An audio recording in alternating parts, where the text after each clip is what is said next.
Hi hello. ಇವತ್ತು ನಾವು ಕಡಲೆಕಾಯಿ ಪರಿಸೆ ಜಾತ್ರೆಗೆ ಹೋಗಿದ್ವಿ. ಊಟ ನೋಡಿದ್ರೆ ಈ ಥರ ಇತ್ತು.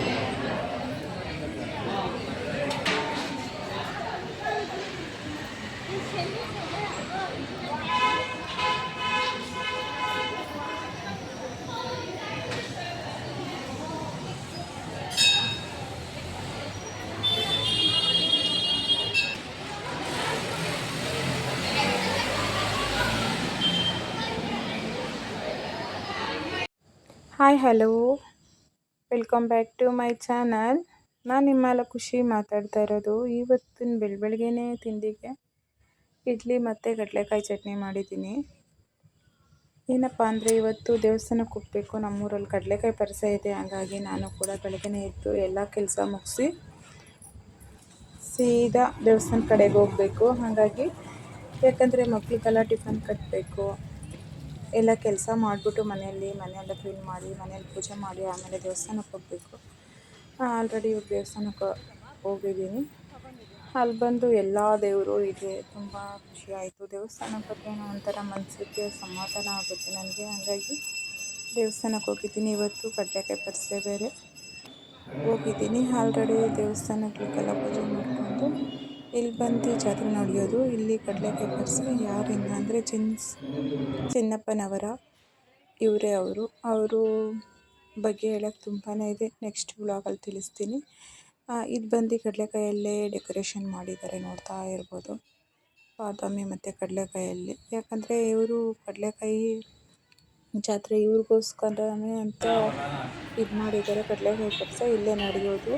ನಮ್ಮ ಮನೆ ಕಲ್ಟು ಜಿಗ್ನಿ ರೋಡಲ್ಲಿ ಚಿನ್ನಪ್ಪನ ದೇವಸ್ಥಾನ ಹತ್ರ ನಡೆಯೋದು. ತುಂಬ ಅಂದರೆ ತುಂಬ ಚೆನ್ನಾಗಿ ನಡೀತೈತೆ. ಅದಾದಮೇಲೆ ನಾನು ದೇವಸ್ಥಾನಕ್ಕೆ ಹೋಗಿ ಅಲ್ಲಿ ದೇವಸ್ಥಾನಕ್ಕೆ ನೋಡಿಕೊಂಡು ಸ್ವಲ್ಪ ಫೋಟೋಶೂಟ್ ಮಾಡಿಕೊಂಡು ನಾವು ಸೇರಿ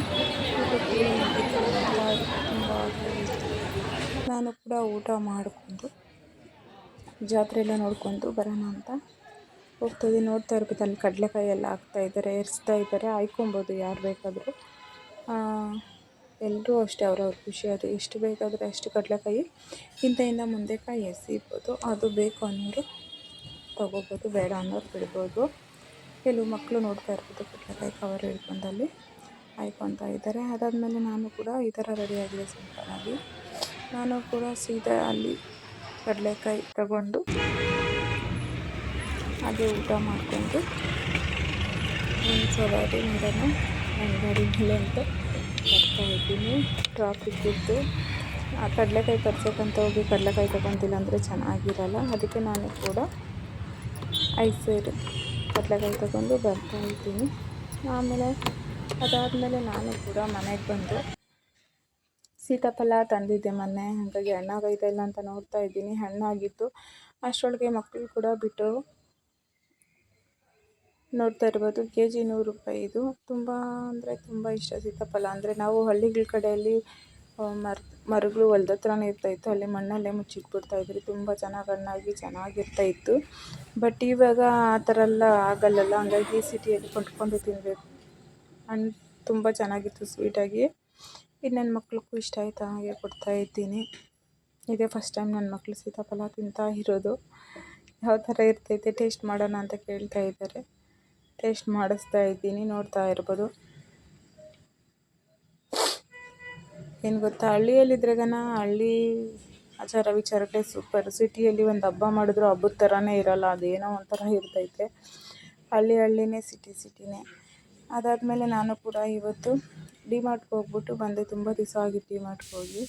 ಅಲ್ಲಿ ಸುಮ್ಮನೆ ಎಲ್ಲಾರ್ದಿರ ಹೋಗಿ 1747 ರೂಪಾಯಿ ಹಾಳು ಮಾಡ್ಕೊಬಂದಿದ್ದೀನಿ. ಹಾಳು ಮಾಡಿಲ್ಲ, ಸೇವ್ ಮಾಡಿದ್ದೀನಿ. ಬಟ್ ಯಾಕೆ ಅಂದರೆ ನೋಡ್ತಾ ಇರ್ಬೋದು, ಮಕ್ಕಳಿಗೆ ವಾಟ್ರ್ ಬಾಟ್ಲು ಮತ್ತು ಸ್ನ್ಯಾಕ್ಸ್ ಬಾಕ್ಸು, ಹಾಗೆ ನನ್ನ ಮಗಳಿಗೆ ಟಿ ಶರ್ಟ್ಸ್ ಎಲ್ಲ ಬೇಕಾಗಿತ್ತು. ಚೆನ್ನಾಗಿರ್ತೈತೆ ಅಲ್ಲಿ ಟಿ ಶರ್ಟ್ಸು, ಅಫೋರ್ಡಬಲ್ ಪ್ರೈಸು. ಆಮೇಲೆ ಬೆಡ್ ಕವರ್ಸು, ಮ್ಯಾಟು ಎಲ್ಲ ತೊಗೊಬಂದ್ರಿ. ತುಂಬ ಅಂದರೆ ತುಂಬ ಕಡಿಮೆನೇ ಅಲ್ಲಿ. 97 ರೂಪೀಸ್ ಅದು ಮ್ಯಾಟು. ಪ್ಯಾಂಟ್ ಬಂದು 100 ರೂಪೀಸು. ಟಿ ಶರ್ಟು ಅಷ್ಟೇ 90 ರೂಪೀಸು. ಚೆನ್ನಾಗಿತ್ತು ಕ್ವಾಲಿಟಿ. ಲಂಚ್ ಬ್ಯಾಗ್ ಬೇರೆ ಹಾಳಾಗಿತ್ತು ನನ್ನ ಮಗಂದು. ಲಂಚ್ ಬ್ಯಾಗೇ ಕೊಡಿಸಿಲ್ಲ ಪಾಪ. ಹಾಗಾಗಿ ಲಂಚ್ ಬ್ಯಾಗೂ ಬೇಕಾಗಿತ್ತು. T shirt, bag, water bottle ಅಂತಲೇ ಹೋಗಿದ್ದೀರಿ. ಚೆನ್ನಾಗಿತ್ತು. ಟಿ ಶರ್ಟ್ ನೋಡ್ತಾ ಇರ್ಬೋದು. ಕ್ವಾಲಿಟಿ ಅಂತೂ ಮಸ್ತಾಗಿದೆ, ನನಗಂತೂ ಇಷ್ಟ ಆಯಿತು, ನನ್ನ ಮಕ್ಳಿಗೂ ಇಷ್ಟ ಆಯಿತು. ನೋಡ್ತಾ ಇದ್ದೀನಿ ಹಾಗೆ ಮನೆಗೆ ತೊಗೊಬಂದು ಇಷ್ಟು ಐಟಮ್ ತೊಗೊಬಂದ್ರಿ. 1747 ರೂಪಾಯಿ ಆಗೈತೆ ಬಿಲ್ಲು. ಯಾಕಂದರೆ ನಾವು ಹಾಕಿಲ್ಲ ಅಂದರೆ ನನ್ನ ಮಕ್ಳಿಗೆ ಚೆನ್ನಾಗಿರೋ ಬಟ್ಟೆ ಹಾಕಬೇಕು ಅನ್ನೋದೆಲ್ಲ ತಾಯಿ ತಂದೆಗಳು ಕನಸಿರ್ತೈತೆ. ಅದಕ್ಕೆ ಸ್ವಲ್ಪ ಹಳೇದಾಗೋಷ್ಟರೊಳಗೆ ನಾವು ನನ್ನ ಮಕ್ಳಿಗೆ ಏನು ಬೇಕೋ ಅದು ಕೊಡಿಸ್ತೀನಿ, ಅದು ನಂದು ಇದು ಅಂತಲೇ ಹೇಳ್ಬೋದು. ಆ ಬ್ಯಾಗ್ ಕೂಡ ಚಾರ್ಜ್ ಹಾಕೋರು 18 ರೂಪಾಯಿ ಚಾರ್ಜು.